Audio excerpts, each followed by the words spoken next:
Welcome to Philosophy for a Living on Earth, coming to you live from the Ayn Rand Institute in sunny Santa Ana, California. I was getting a reflection off a window in a building across the street, and it was shining across my face, so I just took care of that. So let's get started.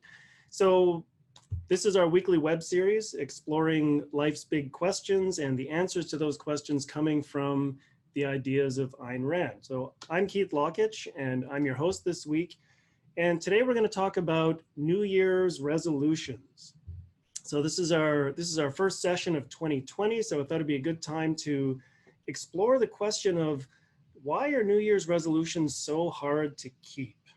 So let's jump right into that. So let me start by saying Happy New Year to all of you out there. You know, it's the start of a new year, new decade. And that's always a good time to kind of reflect on your life and to take stock of, take a big picture perspective of where you are in terms of your goals and your values and on where you want to be.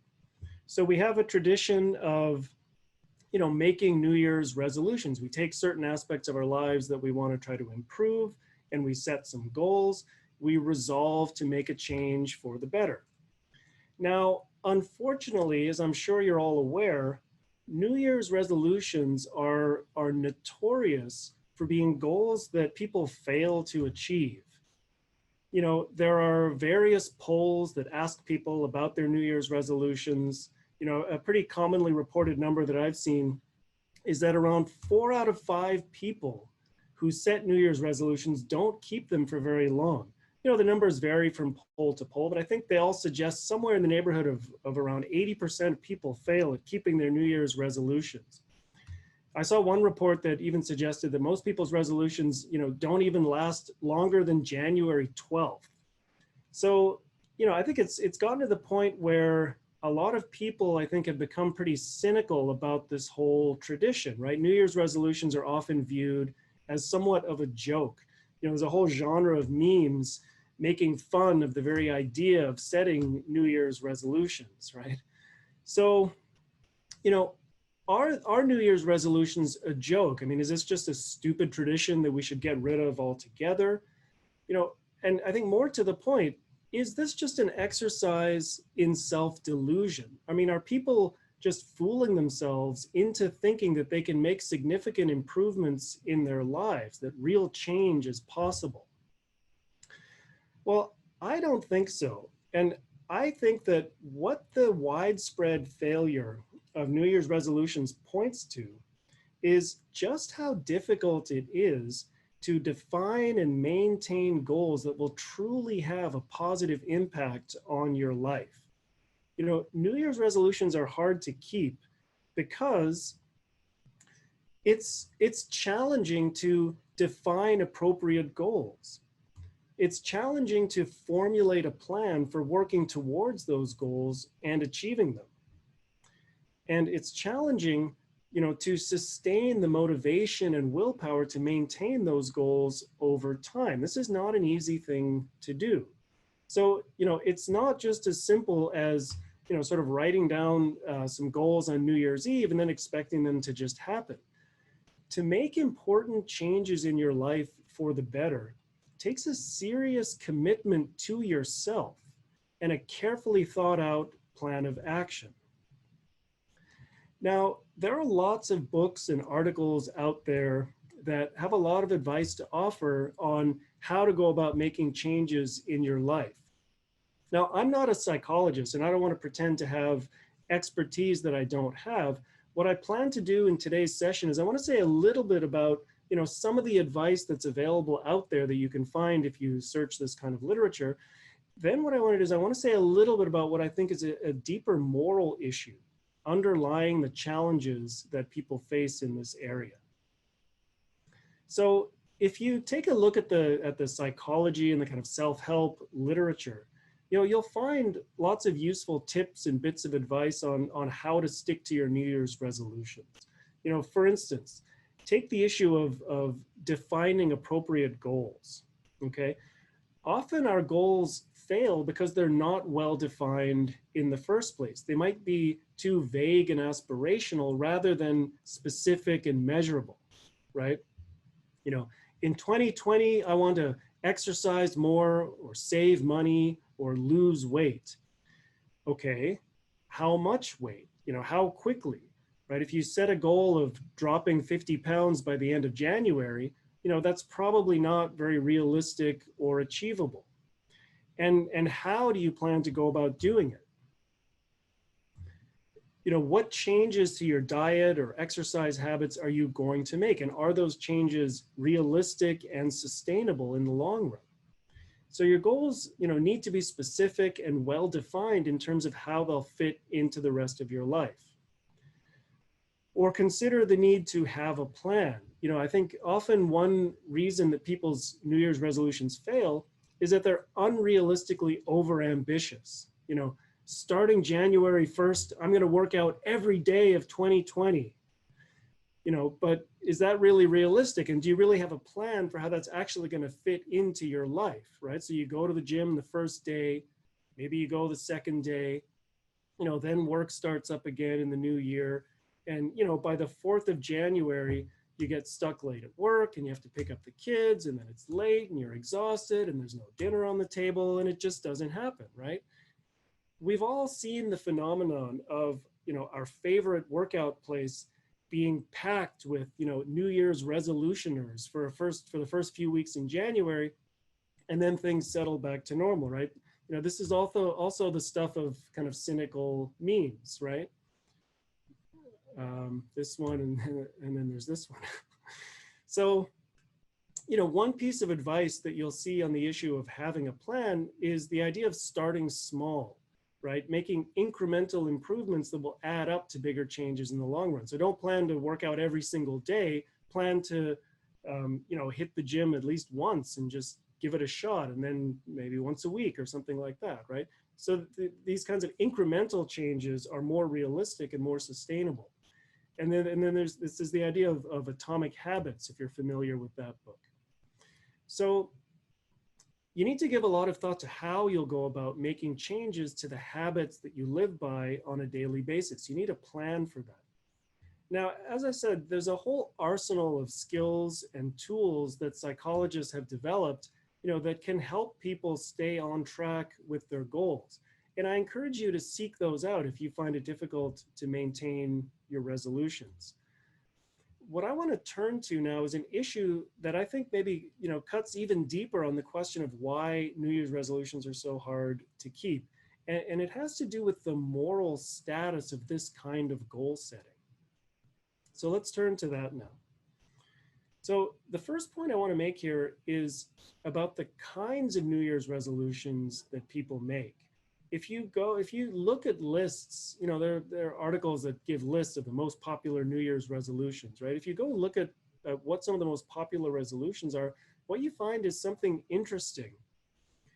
Many of the most popular New Year's resolutions that people make are this is kind of obvious, but they're related to self-improvement, right? What do people resolve to do on New Year's Eve? Right? They resolve to exercise more, improve their finances, to eat more healthily, lose weight, get more sleep, right? Things that are aimed at self-improvement. In other words, we resolve to make changes aimed at advancing our own well-being and happiness. But implicit in this is the idea that what we're doing here is we're making a deeply held commitment to our own selfish interests, right? Now, the problem is that our culture is dominated by a moral perspective that views selfishness as wrong, as something bad. So there's kind of an inherent conflict between the whole moral orientation that's required for setting life-changing goals and the moral orientation that our culture upholds as ideal. What does our culture view as the essence of being a moral person? Well, I think we know the answer to that, right? It's helping others, it's being altruistic, it's sacrificing for the common good. right? Ask not what you can do, what your country can do for you, ask what you can do for your country, right? And this is what our culture views as morally challenging. In other words, this is what takes work, right? This is what takes moral effort, being altruistic. What's difficult and what requires effort on our part is beating down our selfish desires and suppressing our selfish interests so that we can sacrifice for the sake of others. You know, that's what our culture views as morally challenging, and that's what our culture views as morally praiseworthy. Being selfish, on the other hand, is not viewed as morally challenging at all, right? To be selfish is sort of is viewed as the easy path, right? And it's certainly not viewed as morally praiseworthy. Now, I think that there's to some extent, this whole perspective that our culture has about morality is part of what underlies the difficulty that people have with New Year's resolutions. And the reason is that to make the kinds of changes in your habits and in your life that are necessary for real self-improvement and happiness takes a major, serious moral commitment. You have to dedicate yourself to yourself, okay? It takes a demanding, sustained effort to set rational goals and to follow through on them. It takes an incredible amount of thought and effort and willpower, okay? So, you know, to be truly properly selfish in the sense that Ayn Rand advocates is something that requires a whole set of moral principles or virtues to guide your thinking and your choices. It requires the very best that you have in you. But notice, you know, that none of that is recognized by today's conventional morality. And the result of this is that people are left without guidance on some of the most important questions in life, questions about what really matters in life and what sorts of goals and values you should pursue. So because of the state of our conventional perspective on morality, we're left without guidance on how to go about pursuing our own happiness and our own well-being and our own you know, values and the things that we want out of life. We're just left without guidance on that. Ayn Rand is the only thinker who will tell you that the achievement of your own happiness is and should be your highest moral purpose. Now, by today's standards, I mean, that is a radical moral perspective. So let me say that again. The achievement of your own happiness is your highest moral purpose. Ayn Rand is the only thinker who will tell you that. And she's the only thinker who can offer you a whole system of ethics to teach you the principles that you need to follow in order to achieve your own happiness.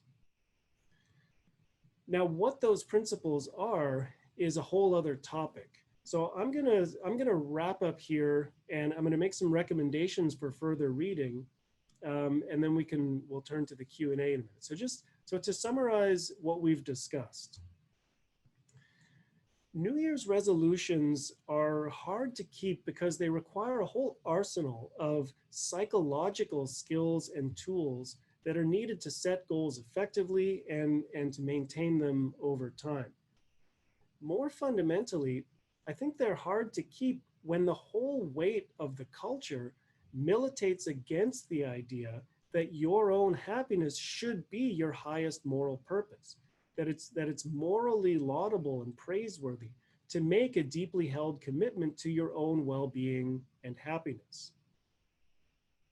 So I think the tradition of making New Year's resolutions is a good one. I think it's really great that we have a tradition of kind of taking stock of our lives and thinking about ways that we can make our lives better. And I think it's a really positive sign that, you know, the most popular New Year's resolutions are ones that have to do with self-improvement and you know, improving our lives, improving our health, pursuing our own happiness. So I think this is all a good thing.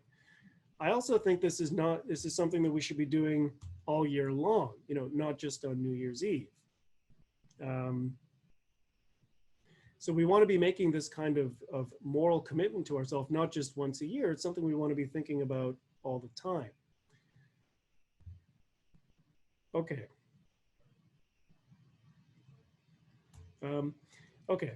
So if you're someone who made New Year's resolutions this year, let me just say I wish you all the best with them, and I hope you succeed at doing the hard work of pursuing your own selfish happiness. And if you need more tools to sustain your motivation and to guide your thinking and your actions, I encourage you to explore Ayn Rand's philosophy further and see what you can learn about it from Ayn Rand about the pursuit of happiness. I think the best place to start, if you haven't already read them, is with Ayn Rand's novels, especially her two major works, The Fountainhead and Atlas Shrugged. Let's go over here. Okay. Now, if you want to have a really deep dive into Ayn Rand's moral philosophy, her book, The Virtue of Selfishness, is a must read.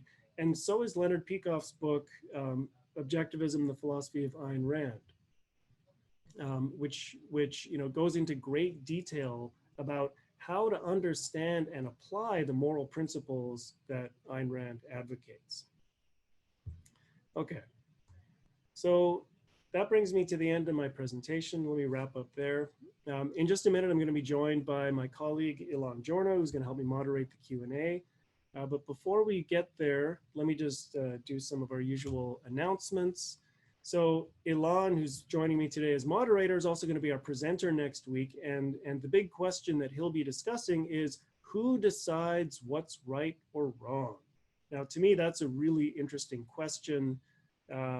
So I think you definitely don't want to miss next week's session. So that'll be next Wednesday, 1 week from today, same time, same day of the week. So be sure to tune in next week. And, let us know if you have any big questions you'd like us to take up in future episodes. We'd love to hear from you. So let us know about questions that are on your mind. You can send them to webinars@aynrand.org. And before we turn to the Q&A, I want to do something that we do every week, which is ask our poll about your familiarity with Ayn Rand. Part of the goal of this webinar series is to introduce Ayn Rand's ideas to people who are not already familiar with them.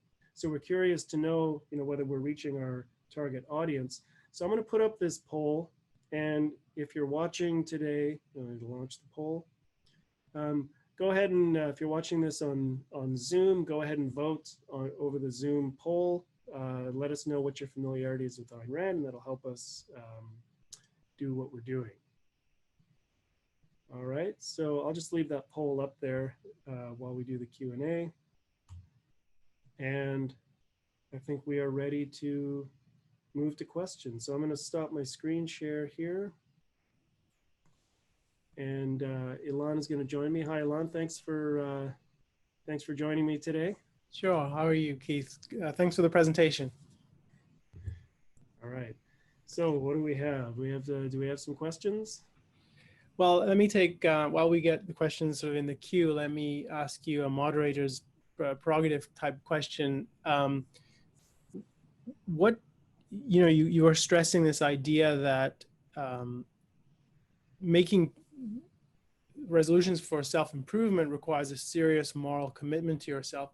I'm just curious, what do you think about most people, if you unpack that for them, how they would sort of think about that? Would they be comfortable with the way you presented it? Or is that more like, that's the implication of what they're doing, even if they don't think of it that way? Well, let me make one clarifying point, because I think it's what I'm not saying is that, people don't stick to their New Year's resolutions sort of because altruism, right? What I'm trying to get at is the degree of the commitment that one has to make to oneself is really high and really intense. And it takes a certain moral perspective on your life and on your value. It takes a certain degree of self-esteem, and it takes a certain perspective on your own self-worth and the importance of doing that in order to set those goals and sustain them and all that sort of thing. So that's kind of what I'm getting at with this. That I do think that we don't have a culture that recognizes that to pursue your own self-interest is a demanding, noble, moral challenge, right? It's self-interest is either dismissed as amoral or just or derided as immoral. The idea that there are real moral questions and real moral challenges, and that we need the guidance of moral philosophy in order to pursue our self-interest and really achieve the best that we can out of life. That's what I'm getting at when it comes to this. And I think, and I do think that that has an effect on why it is that people just sort of fall into old habits and continue in a sort of passive way with how their life proceeds, rather than taking a really active role in pursuing changes. So let me, there's a question from one of the viewers on Zoom, Matthew. I'm going to take the question and just present it slightly differently and add to it. So it's more of a pushback, which is saying, well, I get the sort of philosophical point, but aren't there psychological factors here?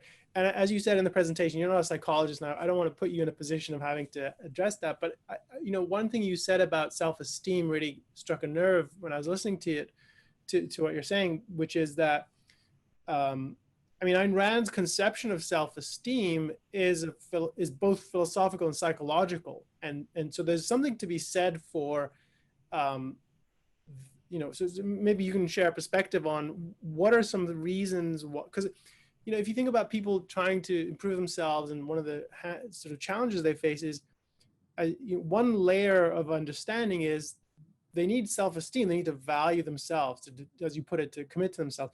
What are some ways in which that's sort of the connection between that and your basic argument? Yeah, it's not like there's a dichotomy between psychology and philosophy, and there are aspects, there are issues where they're deeply intertwined. And Ayn Rand had a lot to say about psychology, and she had a deep understanding of human psychology that I think largely grew out of the fact that she was first and foremost a novelist, right? And she spent a lot of time thinking about how to create realistic depictions of characters in the novels that are both, that both expressed her philosophical ideas, but also had a real psychological reality to them. So, absolutely. I tried to stress in the presentation that having that arsenal of psychological tools at your disposal is critical. But again, it's not my area of expertise, and I think the kind of moral philosophical issues that I was raising are ones that I think are less recognized. I think it's better recognized out there in the culture that that there are a lot of psychological factors, of the kind that Matthew is raising in the chat here, that affect our ability to stick to our goals and that kind of thing. And we need to devote a lot of time and thought to those issues, and to maybe overcoming some of those challenges if we have them. But I think it's what's largely unrecognized are the kinds of moral issues that I was trying to raise in the presentation, and that's why I wanted to put the stress on that. Yeah, and I just want to add one thought to that, which is really to amplify something you said, which is I agree when people have New Year's resolutions and they're oriented, because they can have resolutions to do things that I don't think are really good for them, but when they are oriented to doing things that are good, I agree. I think it's a positive. The one sort of reservation I have is, and this is a point you mentioned, which is I think the the key thing is to have that orientation 365, not just one, like sort of one seasonal perspective on your life. And this goes to your point about the Rand's conception of your self-interest and what it means to have a rich life. It's something that you don't just do it once and put it away. It's not set it and forget it. It's a constant cultivation of your goals and ranking and re-ranking, and then something new you're interested in, and how does this fit? And then you have children, and how do you have to reprioritize, and then are you going to get to the gym every day? Is that even realistic? Do you still want to be that committed to that goal? And so I think that the really helpful one way I think of this is Rand's philosophy of objectivism is about personal growth in a really fundamental sense. It's not just, okay, let me get, one of these books on goal setting and time management, and I'll get my system in order and then I'll be set. It's more like really think about your life and goals. And maybe once a year you want to have like a review. That's great, but I wouldn't make that sort of the only thing you do. So yeah, set resolutions, but not only once a year. I was just curious about your reaction to that. Yeah. Well, yeah, and I think, I mean, there's a way in which there's a as I said in the presentation, I think there's something that's really healthy about this tradition. But if it's just a tradition and people are following it passively, then it's kind of missing the point, right? And so they'll go from, well, New Year's is a time where we make resolutions for self-improvement, but then Valentine's Day comes along, and what's that about? Well, that's about sacrificing for the person we love. And then Easter comes along, and that's about God, or it's about bunnies and chocolate, or however you celebrate it, right? And then, and so if it's just sort of following the rituals and traditions of our culture, that's kind of missing the point. What I like about it is the idea of a focus on self-improvement, but that's the point is that that's something that should always be top of mind, and seeking out both the philosophical and the psychological tools for doing that is something we can all resolve to do on an ongoing basis, on a continual basis. So let me ask the people. So some of the folks are involved, and we're getting more questions in the queue, and we'll get to those momentarily. Just one sort of suggestion for people. We love having your comments. Why don't you formulate them as questions and put them in the Q&A module of Zoom? And then for the people watching on Facebook, I'm monitoring if you want to post your questions there too. There's something interesting here from Aruna. I'm not totally clear on whether it's a comment or a question, but we'd love to, maybe you can formulate it as a question. We'll get reactions to that from Keith. And same for other folks in the Zoom chat. So now let me jump back to the Q&A module here. So we have something from Sam. I think we've touched on some of this, but let me put his question to you, his or her question. Are individuals with low self-esteem more likely to make New Year's resolutions? And then a related point, do individuals with high self-esteem make resolutions to improve throughout the year, not just at its beginning? So let me put that to you, Keith, whichever one of those you want to tackle. Yeah, I don't know that I have any special insight into that question. Again, I'm not a psychologist, and I haven't looked at research about, polls suggesting whether people with more or less self-esteem make New Year's resolutions. I think people make New Year's resolutions when they have things in their life that they want to improve, and that's true whether they have self-esteem or not. I think their level of self-esteem might have an impact on whether they stick to their New Year's resolutions. And it's because the same kinds of psychological factors that affect self-esteem affect, the processes and attitudes and habits that are required to sustain them. So, but it's not clear to me that someone who has high self-esteem is necessarily going to be somebody who has it top of mind to engage in constant self-improvement. I think that takes a certain perspective. It takes a certain view of yourself and a view of the value and the moral propriety of that attention to yourself, as I brought up in the presentation. So, I don't know that I have any special insight into that question, but yeah. I'm in your position. I'm not a psychologist. One thing I would say is it's one way to gain some self-esteem I think, is to have an orientation that one can improve. And I think one reason people don't is they sort of resign themselves. So this is the way I am. Who, what's there to do? This sort of, I don't have control over my life. And the more they think that way, the more it's true, because they're letting go of the reins of their life. So there's an interesting, and again, I don't want to have a lot of insight on this, but I think there are interesting relationships between one's evaluation of oneself and the kind of things one is willing to do and not do, and how those mutually affect each other. I think there's a lot of interesting work to be done there.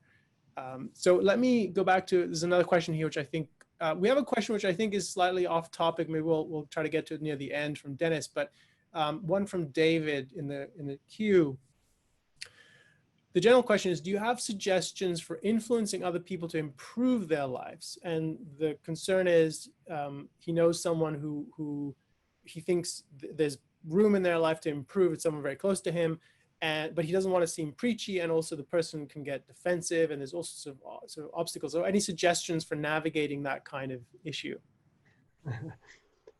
I mean, that's another kind of question where the psychologists have useful tips, because this has to do with navigating social relationships and trying to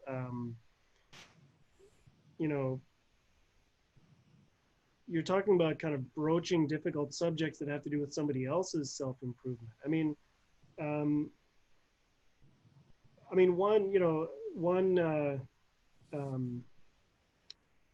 one resource that I found useful and interesting. It's not something in the objectivist literature, but there's a book called Mindset that talks about the sort of growth mindset versus what you call a fixed mindset. And a lot of the times when people get defensive about themselves, it's because they have a certain fixed mindset perspective.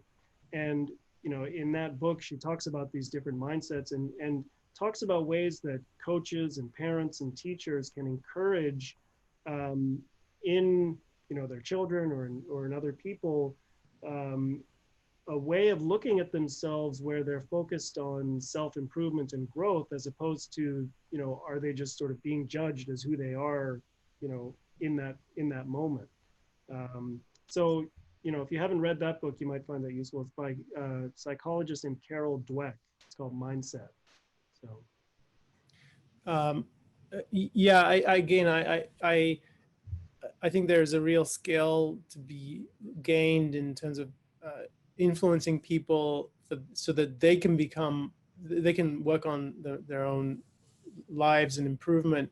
One suggestion that I think fits with Ayn Rand's approach and her whole philosophy is, in terms of influencing and just engaging with people, is there's one way to tell someone, hey, I think it would be great if you got fit, because if you don't, you'll have a heart attack and then you'll die and I'll be sad. And that's all true. I mean, that would be very bad. But that's an orientation toward avoiding a negative. And Ayn Rand has a really profound identification, which you just dramatize in various ways in Atlas Shrugged and other places, that what's key in life is an orientation towards the positive, a love of values, sort of motivation from love, I think is one way to put it. And so one thing that can be influential with some people, and I mean, again, I'm not presenting this as a kind of principle, but if you can orient someone toward the positive things they will gain if they take certain steps, I think that can be really motivating in many cases. Now, again, it's challenging if it's a long process to get to the point where they've improved themselves. But that kind of value orientation is really important, and it just runs throughout Ayn Rand's approach to everything. She's not primarily a critic of bad things, though she is very articulate and forceful about the things that she thinks are destructive. But her whole orientation is, in her fiction, it's the depiction of the ideal man, and in when she writes about cultural political issues, it's explaining how a rational approach would be way better than what we have now. And what we have now is essentially bankruptcy. So there's kind of a fundamental mind shift in her philosophy, which is orienting yourself toward the values that could be achieved in the world. And I think in some limited context, I think when you're trying to influence someone or set them on a different path towards self-improvement, that can be really helpful. If you tell them, look, we agree that it would be great if you were, you know, you want these things in your life. You want to be fitter. You want to, maybe you want to lose some weight and get into different kinds of clothes. You recognize all these things. Those are things worth going for. And I agree with you. And, you know, that versus, hey, you're going to get diabetes if you keep on your diet the way you are, you know, all sorts of ways in which, and sometimes those are really, really important, but so I'm not saying ignore that, but it's relevant to think what's the primary value here and how can you get someone to focus on that? Because I think that definitely sets a different premise in people's behavior. Okay, so we have some more questions. Let me see. Go ahead. I see someone in the chat asking that said I referenced some books at the start of the presentation. So on the more psychology side, I think that's what she might be referring to. There was a book. So one of the books, so the psychology sort of self-help literature, there's a book called Atomic Habits by James Clear that I think is useful in terms of thinking about these small incremental changes that one can make. The other, I just put a slide up, but Edwin Locke, who's a retired professor of psychology from the University of Maryland, it was sort of a pioneer in the whole field of goal setting. It's primarily in the context of organizational behavior and, you know, goal setting in business and that sort of thing. But there's a lot, you know, he's written numerous books that a guide to studying for students, and, you know, has done lots of work on developed a whole theory of goal setting. So again, it's Edwin Locke, and that's someone you could look at for more insight into just the whole phenomenon of goal setting. Keith, I was just, there are a couple more questions, but I just had a thought that I want to share with you and just get your reaction to this, which is, you know, one observation I've made over the years is that I met people, or I think this is a common thing, that in their work life, they can much more readily adopt improvements and be oriented toward goals, and that kind of valuing the business goals and so on, and really focusing on that, and that comes more easily to them than in their sort of in the widest scope of their life, having that kind of commitment to their own well-being with a long-range purpose. And I'm just curious, one, have you noticed that? And two, do you have any thoughts about, because I think it ties in with what you're saying, that there are definitely, it seems like there are philosophical reasons why they're more comfortable, or they're more attuned to doing that in a business or work setting than in their personal life.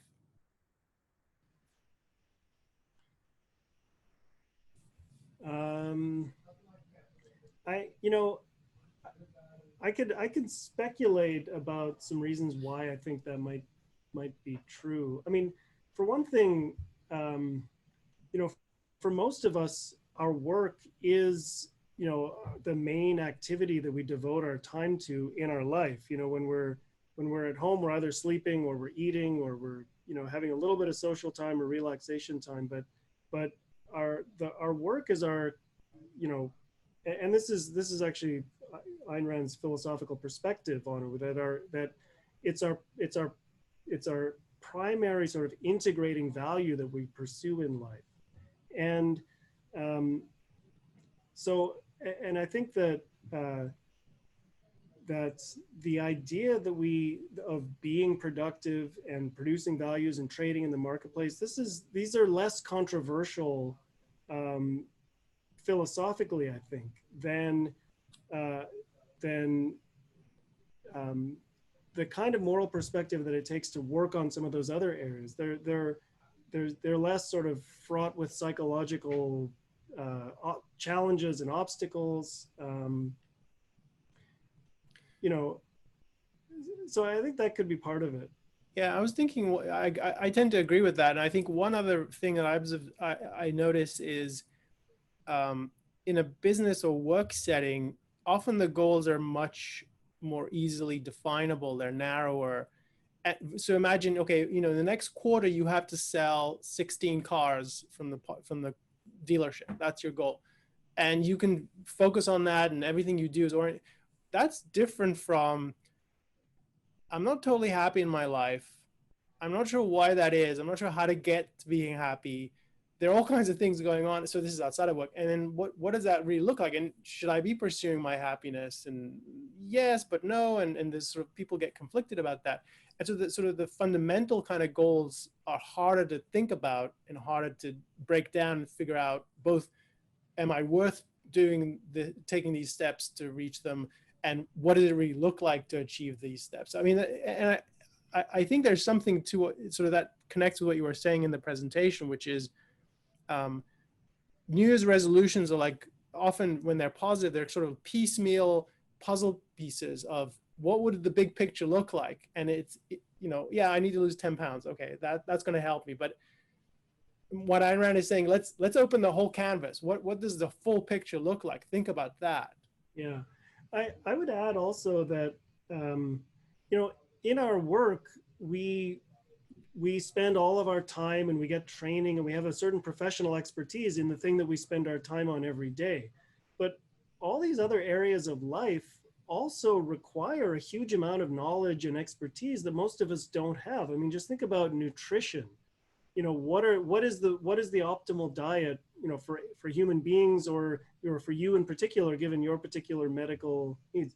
I mean, there's a whole field of medical science devoted to studying these kinds of things. Most of us don't have that expertise, and it's where if we're trying to pursue a particular diet, or to even just increase our understanding about nutrition and what's optimal for us, you know, that's a whole research project that we're doing on the side because it's not our full-time job.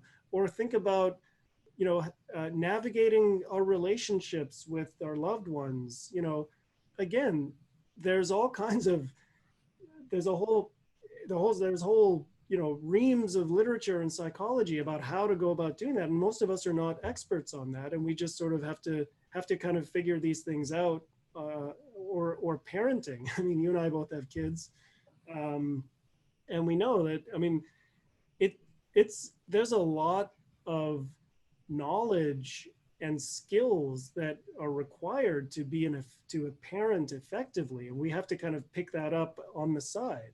So I think that's part of what's going on there. I mean, we have our full-time job and our professional expertise is devoted to the thing that we work on. And then all these other areas of life, we have to acquire the skills, you know, kind of on the side. And that's part of the challenge. I think that's part of the challenge that people run into. You know, maybe that's part of what's going on with New Year's resolutions too, or exercise. I mean, what's the best form of exercise for you? You know, I don't know. Let's go back to some of the questions in the queue. A question from Ted. Can you mention something about long-term or sort of lifelong views and resolutions? And I take that to mean sort of lifelong goals and that perspective on life, but he can follow up if that's not quite right. Yeah, I mean, maybe this is touching on the issue of, do we just do this once a year, or is this sort of an ongoing thing? I think, you know, it's important to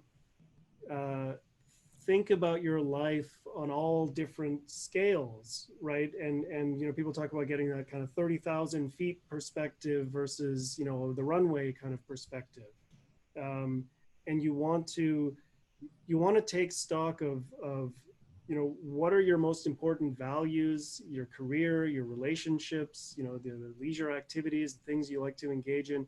What are your values in all of those different areas, and where are you in terms of your pursuit of those values? You want to look at that, you know, on the sort of, where do I want to be in 10 years perspective, and also what do I want to be doing next week kind of thing. So I think both are important. All right, question from Tim. So he's referring to an essay in The Virtue of Selfishness. I take it he's read some of Ayn Rand's works.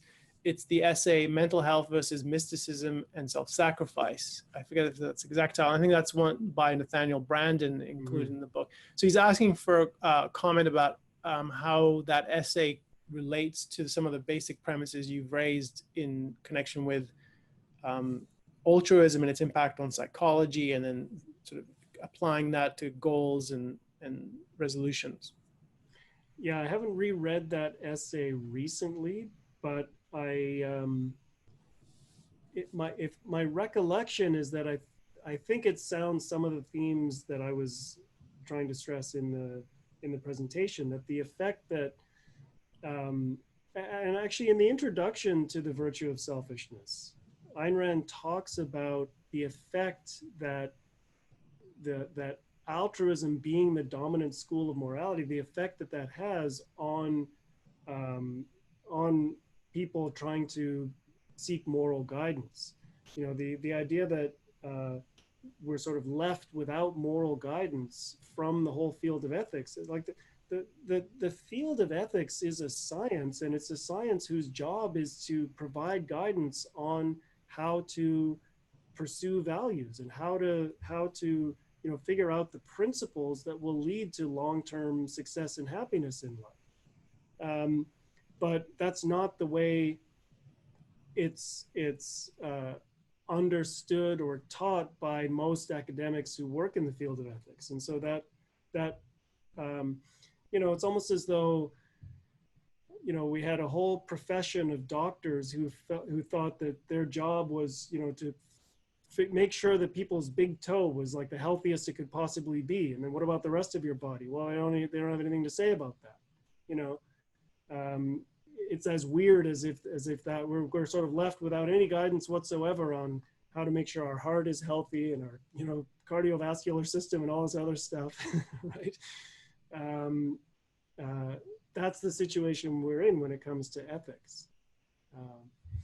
Yeah, I mean, I would amplify or just echo some aspects of that. So if you read as well her writings on art and where psychology is very important and interconnects, one of her observations just is that the sciences have made real advances, the hard sciences, but fields like psychology and just the humanities generally, the subjects concerned with human life and history and so forth, they're not nearly where they're not nearly on par with the hard sciences in what they've uncovered. And she argues that one factor just is the kind of philosophical framework that is conventionally accepted, and specifically the moral theory of altruism or self-sacrifice, where I think in one place she puts it, it has made man a stranger to himself. Like people just don't learn the skills of introspection, which is relevant to knowing what you want out of life and what you're experiencing, what you should make of it, how to evaluate your emotional reaction, sort of your emotional life and your goals. And there's a lot to say about that. And it's a real tragedy that, as you put it, there's a whole field that isn't really doing what it should be doing, which is giving guidance to human beings in how to live their lives. And there's a lot to be said for the sort of the massive but underappreciated influence of bad ideas and leaving us in the place where we are, where for some people, unfortunately, New Year's resolutions is the one time a year they allow themselves to, okay, and now I'm going to do something good about myself. And that's not at all the orientation that I think is healthy or needed in life. All right, so a couple more questions. Let's see if we can get them in. Well, let me see. There's a couple on the Facebook. Let's see if there's a comments or questions. Okay. Some suggestions for you on what to write. So there's a question in the queue from an anonymous attendee on Zoom. Maybe you can offer some thoughts on this, Keith. Isn't it odd, the person asks, that much of the popular self-help and habit/psychology books are consistent with Ayn Rand's philosophy, but she doesn't have the same influence? And he gives examples of some influential books like 7 Habits of Highly Effective People, Atomic Habits, and the person suggests there are others. So what do you make of that? Do you agree with that assessment? Do you think what accounts for it? I think there's a way in which those kinds of works are taking more concrete issues and offering more concrete kinds of advice. The advice that philosophy has to offer is sort of one step, it's sort of at a higher level of abstraction. And I think it can be more difficult to understand the principles that philosophy has to offer, and understand how to apply them to your life. You know, so I think, I mean, Ayn Rand you know, there are millions and millions of people who devoured her novels and love her ideas because of the way they're portrayed in the novels. I think it takes a little bit more effort to go from that to really dig into her ideas and to appreciate her as a philosopher. And you know, and it's not clear to me that, so the questioner, the way the questioner is putting it is that there are a lot of popular self-help books that are consistent with Rand's philosophy. It's not clear to me that they necessarily are 100%. There's, and I think to the extent that they are less helpful, it's when they don't have the kind of clarity in terms of their philosophical foundation that's really needed. So if they don't, you know, one huge area where I think that is a problem is the mainstream kind of perspective on free will is that free will is kind of this mystical, unscientific myth. And that, you know, that if we take science seriously, we would embrace determinism. Now, if you look at some of these psychology books that are actually, that actually provide really useful advice, like the book Mindset, it's implicit throughout the book that people have a basic control over the way they think and over their minds and over the choices that they make, and that they, in other words, that they have free will. But nowhere is it ever discussed that this, as an abstract theoretical issue, that this is true. And I think this has to have an effect, that there's a disconnect between, at a theoretical level, the way people think about issues like free will versus determinism versus, you know, what it creates a disconnect between works where people are trying to offer, you know, concrete advice and tools and skills, and they're disconnected from the kind of philosophical and theoretical grounding that would really make them consistent and more impactful.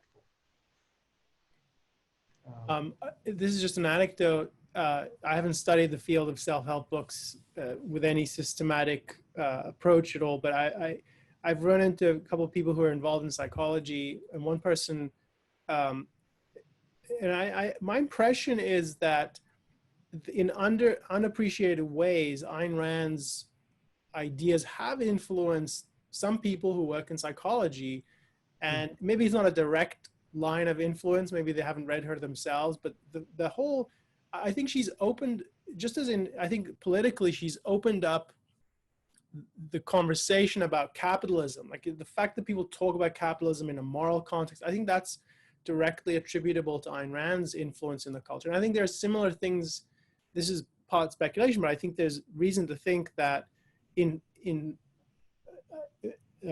think that the fact that there's more willingness to talk about self-esteem and the valuing of the individual's life and happiness, I think that it's hard to imagine that's not in significant part influenced by her, and just that she created this kind of philosophically robust approach to, no, this is the concern of ethics. A rational ethics is concerned with your own self-achieved happiness. So I actually think, you know, I'd be interested to talk to people in psychology to see if they think that's borne out. But the anecdotal perspective I've taken is that seems to be the case. I think that's true in the business world too, in a different sense, in that the number of really prominent and top level business people in Silicon Valley, outside of Silicon Valley, but people who've been influenced by her, and you know, the kinds of innovation and work and productivity that they've engaged in, I have to speculate along the same lines that you are, that in terms of the kinds of issues that I was trying to raise in my presentation, having the kind of moral perspective that you get from Atlas Shrugged, that this kind of productive work it's not just that it's okay, that this is what is the essence of the good. It sort of frees people up in a certain way to value that kind of work and to really go after it in a way that our culture kind of pushes against. So I think there's a similar influence. I wonder, I mean, I don't know that you could ever trace this, but the amount of impact that just that moral perspective has had on the leaders who've driven economic progress over the last couple of decades, how much of that got a significant moral push from people having read The Fountainhead and Atlas Shrugged and having Ayn Rand's perspective on life. It would be interesting if one could have some way to measure that, but I think it's a similar kind of phenomenon, that the influence is really there. Yeah, I mean, I think of that. I mean, maybe the heading for this is the kind of moral fire that Ayn Rand kindles in people. That they have some of it, but she tells them, no, it's right to have this orientation about life. Values are important. Ideas matter. The truth is important, and achievement is important. In your own life, you have one. Do something meaningful with it. I definitely think that that's a pervasive kind of influence. Yeah, and that being a productive innovator on a massive scale is a noble thing. I mean, that it's a heroic endeavor. Being a Jeff Bezos is a heroic endeavor, and yet what does he get from our culture? All he gets is attacks and vilifications. Why do we need billionaires, right? No, the innovations that he's done are heroic and should be celebrated as such. Keith, so we're basically at time, and unfortunately there's still a couple of questions in the queue. We appreciate all the people who've submitted questions. We love getting your questions, read all of them, and some of them become webinars. So please send us more. Even if you're not attending, you can send us email webinars@aynrand.org with your suggestions or questions. And just in the last couple of minutes, I'll hand it back to you, Keith, if you want to wrap up. Well, let me just share my screen again. So yeah, that brings us to the end. And once again, we do this is a weekly web series. Next week, you're going to talk about who decides what's right and wrong. As I said earlier, that's a really interesting question. I'm looking forward to hearing what you have to say about that. So for all of you watching out there, be sure to tune in to Ilan's webinar next week, same time, same day, and send us your big questions. And we'll look forward to seeing you online next week. Thanks, everybody.